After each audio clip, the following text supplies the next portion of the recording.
Hi అండి, hello, నమస్తే. నేను మీ జర్నలిస్ట్ గోపిని. తిరుమల శ్రీవారి లడ్డూ ప్రసాదాలకు సంబంధించి ఆ, అంటే సోషల్ మీడియాలో కావచ్చు, ఇట్లా కొంచెం ప్రసార మాధ్యమాల్లో పెద్ద ఎత్తున ఒక న్యూస్ ఒకటి వైరల్ అవ్వడం జరిగింది. అంటే లడ్డూ ప్రసాదాల ధరలు పెంచుతున్నామంటూ కూడా టాక్ వచ్చిన నేపథ్యంలో దీనిపైన టీటీడీ తీవ్రంగా స్పందించడం జరిగింది. ఎట్టి పరిస్థితుల్లో కూడా స్వామివారికి సంబంధించిన లడ్డూ ప్రసాదాలను పెంచే ఆలోచనే లేదు, మరి పెంచుతున్నారంటూ కూడా వార్తలు వస్తున్న తరుణంలో ఇది బాధ కలిగించే అంశం. ఎవరు కూడా శ్రీవారి భక్తులు ఎవరు కూడా ఈ విషయాన్ని నమ్మద్దన్నట్టు కూడా వాళ్ళు కామెంట్స్ చేయడం జరిగింది. అయితే అంటే ఈ విషయానికి సంబంధించి మాత్రం, ఎందుకంటే స్వామివారి దర్శనానికి ప్రతిరోజు కూడా లక్షలాది మంది భక్తులు వస్తూ ఉంటారు. స్వామివారి దర్శనం చేసుకున్న తర్వాత రోజు 4-5 లక్షల లడ్డూల వరకు కూడా భక్తులు కొనుగోలు తీసుకొని వెళ్తూ ఉంటారు.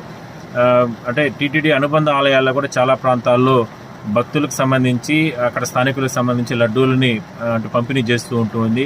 అయితే ఇప్పటి వరకు కూడా ఒక్కో లడ్డూని 50 రూపాయలు మాత్రమే టీటీడీ ఛార్జ్ చేస్తుంది. అక్కడ కూడా ఎక్కడ కూడా ఆదాయం లేకుండా, అంటే కేవలం దానికి వాడేటటువంటి ముడి సరుకులన్నీ కూడా విపరీతమైన రేట్లు ఉన్నప్పటికీ కూడా అంటే ఆదాయాన్ని పక్కన పెట్టి కేవలం భక్తుల అవసరాలు, లేదంటే భక్తులకు సంబంధించి అంటే లడ్డూ ప్రసాదాలకు భక్తునికి ఉన్నటువంటి ఆ బంధాన్ని, పవిత్రతను పెంచే విధంగా టీటీడీ ఆ రకంగా నిర్ణయాలు తీసుకొని రుచికరమైనటువంటి లడ్డూ ప్రసాదాలను ఇప్పటివరకు కూడా పంపిణీ చేస్తుంది.